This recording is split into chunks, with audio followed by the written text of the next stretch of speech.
tonight. Construction gets underway at Sask Polytech's new Saskatoon campus. We meet some Saskatoon swimmers who are about to compete at the Paralympics. And this man came to Saskatchewan for a fresh start. Now he's restoring a grand hotel. This is CBC Saskatchewan News.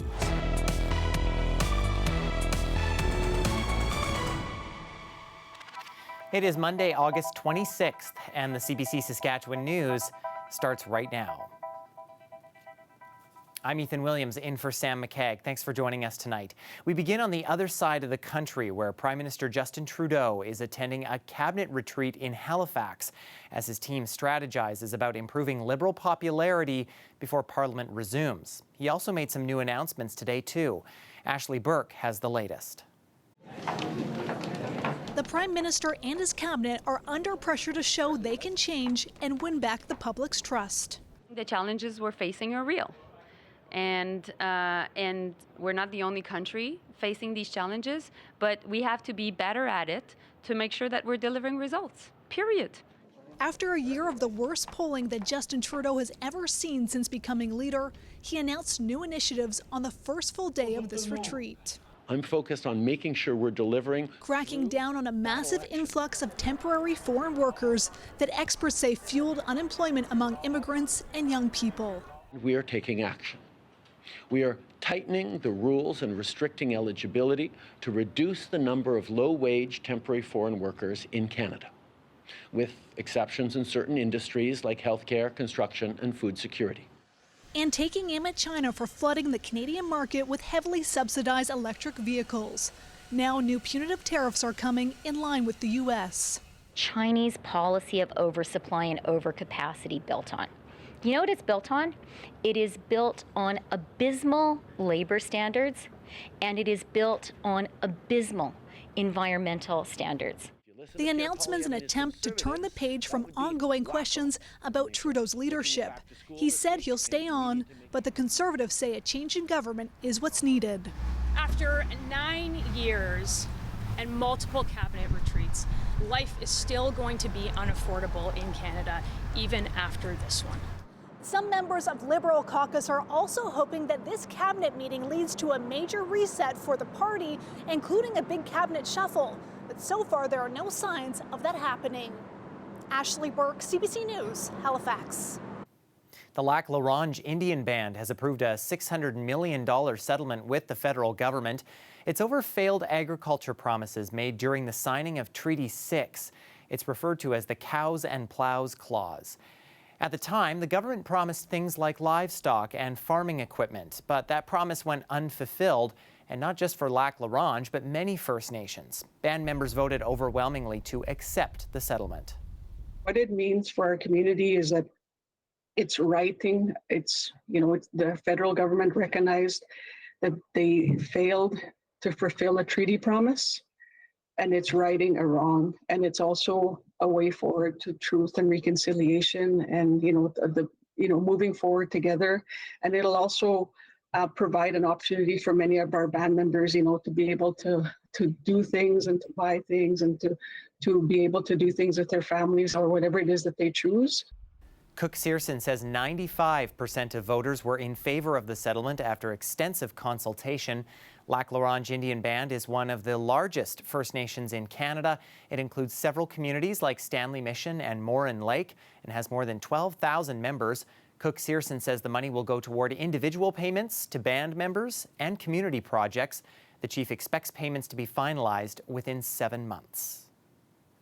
Well, there's a growing need for power in our province, and that also means a growing need for workers. Now the province hopes a new high school course will help fill that need. Jason Warwick has more. It's a really good program. I love it. Before she graduated from high school last spring, Jana Erickson took all the usual courses, math, English, social studies, but she also enrolled in a new online offering, Power Engineering. She obtained that first level of certification, and after she completes her Bible college studies this year, she's considering power engineering as a career. I don't know, it just like going to the plants and seeing the people there and the community and everything just seems like a lot of fun.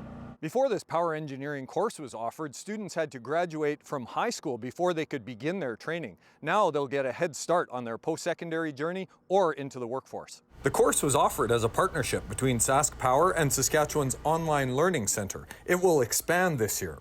A mobile trailer will help students across the province get a hands-on education. It was unveiled at a news conference in Saskatoon Monday. Saskatchewan's education minister says there's a growing need for engineers to run the increasingly complex power grid. There's demand. And, if we look at the reality is that there are thousands of jobs available in the province right now that need filling, whether that's power engineering or elsewhere. And so again, this is really about saying, okay, we have a labor market need here. More than 300 students completed the first course last year. Cockrell and others hope that number continues to grow to meet the power demands of the future. Jason Warwick, CBC News, Saskatoon. Well, students in Saskatoon looking to attend Sask Polytech will soon have a bigger and more modern campus. Construction on the first building for that new campus got underway today. This is where the new Skilled Trade and Technology building will be once it's finished. The new campus is located at Innovation Place on the campus of the University of Saskatchewan, and it will centralize all of Sask Polytech's numerous outdated buildings around Saskatoon. That includes this campus building on Idlewild Drive. One current design and manufacturing student says this new campus will be a lot more conveniently located. Well, I think that's going to be really good because more friends. You're going to be interactive with a lot more people, but there's going to be less parking, sadly. But that's okay though, because we got a nice open space here. You got lots of space there, and it's going to be really easy to travel to and from different campuses, other than going halfway across the city, like we currently have to. The campus is named after Saskatoon philanthropist Joseph Ramey, who recently made a major donation to the school. It's also home to some University of Saskatchewan research facilities. The provincial government has committed up to $200 million toward the new campus. A BC man is taking on a big challenge in Saskatchewan. He came to the province to escape big city life and find a more affordable place to live. That turned into even more projects, including major restoration of Shaunavon's Grand Hotel. So here is the Grand Hotel front entryway. As soon as you come in, this is what you're going to see. Unpainted wood and everything, which is all kind of exciting. Infamously, the hotel had 3 murders in 1940, all within 2 months. This place is kind of a time capsule, actually. It's a hotel that was built in 1929, sort of at the height of Shaunavon's growth. It's been empty, the hotel's been empty for about 45 years. And it's kind of a miracle that it's still standing today. And it's a project that I'm sort of restoring. And I often use that word strongly because some people will say, oh, I love what you're doing. You're renovating that hotel. And I always stop them and say, no, I'm not renovating anything. I am restoring this hotel. And again, it's a lot of hard work. It's nothing but hard work. I moved here from BC. I was working for the government, provincial government in BC. And the pandemic hit me hard. I had struggles with depression and anxiety throughout my adult life. And I think like many people during the pandemic, everything got a lot worse. Every day I found myself asking the question, why am I here? What is my purpose? So I just kind of randomly chose Frontier, Saskatchewan. The reason being, it was the cheapest house that I could find in Canada that I could pay for in cash. I was on a 4-month mental health leave, and I found out about the hotel sort of at the end of my stay. Skeleton keys for the rooms. How many hotels still have the crazy stuff like this? So I was all excited and frankly living for this hotel, and very excited to quit my job and sold my condo and moved out here. They all still work. They need adjustments. And I'm handy. So, I cut my own glass a lot of the time to replace windows. I do all the work myself. I have to say that the Saskatchewan Heritage Foundation really got this project going for me. They provided a grant to cover half of the cost of the roof. This building was so leaky that without the roof being redone, there's really nothing you could do. That said, there are some big things coming up, like the boiler system needs to be redone. I had a quote for in excess of $100,000 to tackle that. It's this beautiful tile work, and it's all in good shape. And This has not been a silver bullet to cure depression, so I'm still very up and down in my mental health. So there are many days like today where I feel good. I feel very positive about what I'm doing. But if I'm having a bad day and the weight of the world just seems like too much, this project can feel like too much too. Sometimes I can power through those days and I can get through it and I feel relieved by the end of the day having made progress. But there are definitely those days where I just can't shake it and I have to just pack up for the day and go home. Still don't have water, so I've become very friendly with the restaurant next door. I would love to have it done in about 3 or 4 years. That's kind of my hope. But again, I'm doing it all myself. And I'm Welcome back. The Regina Sports Hall of Fame has unveiled its class of 2024. The class of 6 was unveiled at a ceremony this afternoon. It included this year are NHLer Dirk Graham, Olympic sprinter LaDonna Watkins, Paralympic wheelchair racer Jessica Froten, powerlifter Aaron Higgins, and Bernadette McIntyre, a longtime organizer for the Brier and Scotties when they came to Regina. Daryl Davis, a local sports journalist, rounds out the list, and he says it's an honor to join a historic institution. Like everybody else, we probably wanted to be an athlete inducted, but you find out after a while, well, maybe I'm not going to be this high-level athlete. So you become a builder, you get involved, because if there weren't builders, there might not be a great spot for these great athletes to play and become great people and great athletes. So when I look back, I'm kind of proud that I at least got to play some of these sports and play against some of these wonderful athletes and watch them and write about them and record them, and to join them as a builder, I'll take that any day. There are now 126 members of the Hall of Fame, which began inducting members in 2003. The official ceremony inducting this year's class is set to be held in October. Well, millions of Canadians watched the Olympics and were inspired by the amazing stories of strength and competition. And on Wednesday, the Paralympics will get underway. As Helena Mihalik reports, Saskatchewan is sending 3 women from the Saskatoon Lasers swim team. I was able to get in the water, swim away from my wheelchair, and just really have that sense of freedom back. Shelby Newkirk says she grew up playing every sport under the sun. At age 13, she was diagnosed with generalized dystonia, a neurological movement disorder. It left her without the use of her right leg. She says it made her feel like she no longer fit in with the sports world. That is, until she discovered para swimming. Swimming is my safe place where I can come back. I can still be competitive, and even though I may have to adapt things and I may not be able to do the same things in the water as I used to, I can still push myself. Newkirk is looking forward to attending the Paralympics alongside her teammate, Nikita Enns. Enns also says swimming brought purpose to her life, following an accident that left her paralyzed from the waist down. But it kind of felt like freedom in the water. This isn't Enns' first time heading to the Paralympics. She also competed in Tokyo in 2021 and is looking forward to reconnecting with the friends she made there. Yeah, I'm excited to see the team again. And just as I was inspired by them, I hope I can inspire others. The women say they owe a lot of their success to their coach, Ryan Jones. He says he's honored to be going to the Paralympics with 3 of the swimmers he's been training. I want them to enjoy the experience. They've enjoyed the process, let's enjoy the experience, take a moment, recognize we're at the games, and take it all in, have fun. I think at the end of the day, if we're not having fun with it, we're not going to find the success in what we're doing. Out of the 3 swimmers who qualified, Hannah Ouellette is the only one who has never attended the Paralympics. Ouellette says she hopes to inspire other kids in the province to follow their dreams. I hope it just shows them that they can do anything that they're passionate about, as long as they just want to do it. Jones says he's proud of her for taking this leap. Setting that foundation from when they get into the water really builds into a moment like this. And this is going to be Hannah Ouellette's first Paralympic Games. This wasn't on her radar, but all of those skills have really transitioned to all the success she's had in getting her to this point. The swimmers are even more excited that their families will travel with them to cheer on Team Canada and Saskatchewan. Helena Mihalik, CBC News, Saskatoon.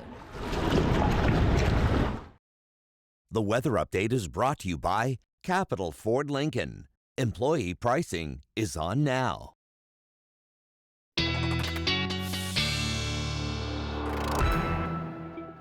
Well, a gorgeous day across the province today, including in Regina, as we take a look over downtown. A nice drier day as well, not quite as humid as we've seen the last few days, and that humidity are really fueling some storms, and they have been quite dangerous in parts of the province. In fact, from a storm system that moved through late Saturday, early Sunday, we had trees uprooted in some southeastern Saskatchewan communities.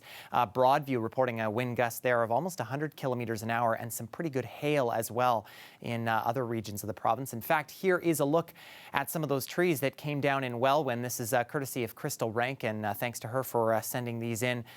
Thankfully, it doesn't sound like anyone hurt as a result of this, but definitely some property damage occurring there. But as I say, much different picture today. Lots of sunshine, few little scattered showers popping up along the southern border of the province, making their way to around the Assiniboia area. Those are stationary at the moment, but not severe.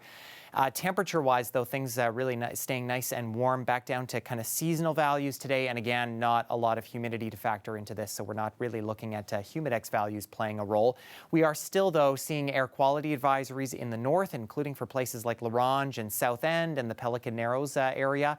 That smoke is likely to stick around because the winds are going to be coming from the south these next couple of days. And as you can see, they're pretty strong there. So south and central, we should be smoke free. But tomorrow's going to be a windy one for places like Saskatoon and Swift Current, even Moose Jaw.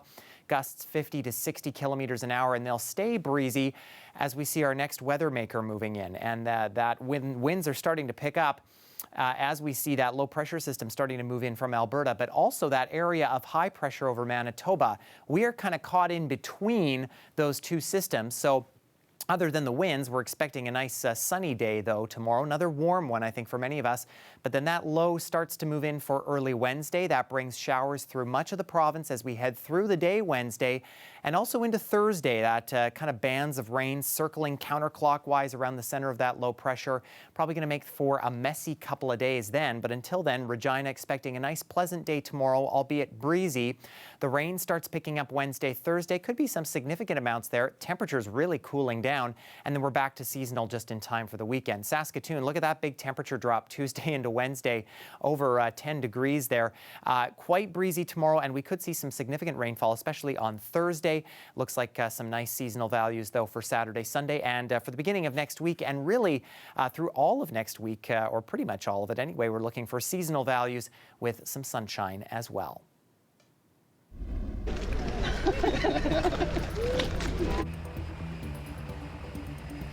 Well, that is Manette Bailey celebrating her 102nd birthday with a lofty goal. The British woman decided to jump out of a plane from 7,000 feet to become Britain's oldest skydiver and raise money for her favorite charities at the same time. Bailey served with the Women's Royal Navy Service during the Second World War, but she says despite having married a paratrooper, this is actually her first time skydiving. Looks fun. We'll be back after the break.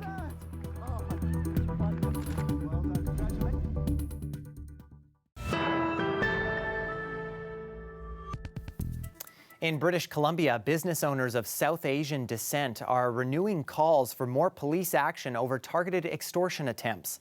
It follows the release of new video showing another alleged violent extortion threat last week. As Yvette Bren tells us, it's just one of a growing list of similar cases.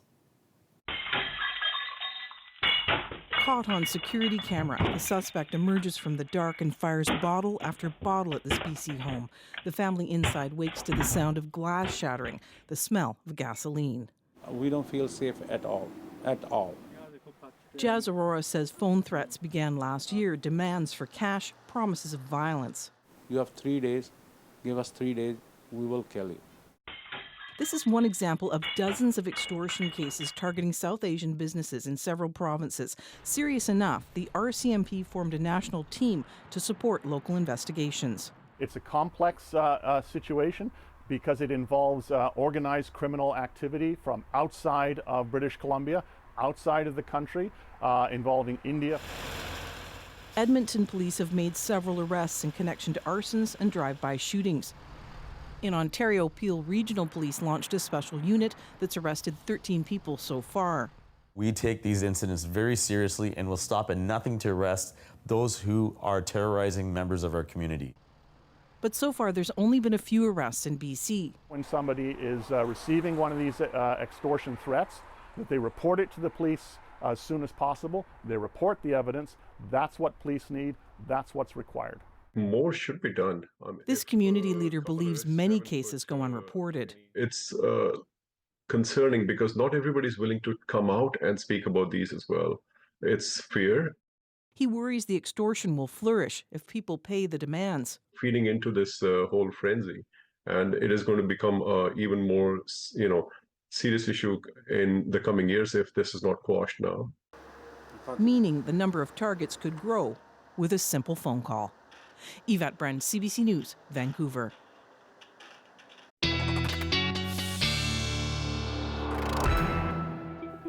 Looking for a mostly clear night in Regina. I think thunderstorms should be staying to the south of us overnight tonight and tomorrow morning. Nice sunshine, 16 degrees to start the day. Keep in mind those winds starting to pick up already in the morning, and they'll be gusting over 40 probably by the noon hour. Could be close to 50 at times as we get into the afternoon. For Saskatoon, again, clear skies tonight. Your winds will still be quite breezy even at that point. Southeast winds gusting to 40. And then as we get into 8 a.m. or so, probably looking at a temperature nice and warm, around 18 degrees, gusts around 30. And then we get into the afternoon hours, and that's when the winds really start to pick up. Could be gusting as high as 60. And I think Saskatoon will be a little bit warmer than Regina tomorrow, looking for a high around 28 or 29 degrees. Mostly sunny skies, and then after that, the temperatures will drop as we start to see that low pressure system move in. The rain will move in, and that winds likely going to be sticking around as well. Well, finally, this weather right now is ideal for hitting the links, and one golf course near Meadow Lake is making sure its fairways are kept neat and tidy with some new unique staff members. This is a robotic lawnmower. It's one of several now being used at Northern Meadows Golf Course in good soil, and it's electric too. It mows the fairways, comes back to its charging port, and then continues mowing where it left off when it's charged back up. This type of mower is new to North America just this year, and they've been installed over the last 3 weeks at Northern Meadows. Everybody is amazed. Number one, they're quiet. They don't disturb you. They don't get in the way of your game. They're not there watching you make a bad shot. Everybody's just thrilled. Friesen believes this is the first time a robotic electric mower is being used to this scale on a golf course in Canada. Let's just hope they keep my scorecard a secret next time. And that is it for us tonight. For news anytime, you can always head to cbc.ca/sask, subscribe to the CBC Saskatchewan YouTube channel, or download the CBC News app. Thanks so much for watching. Have a great night.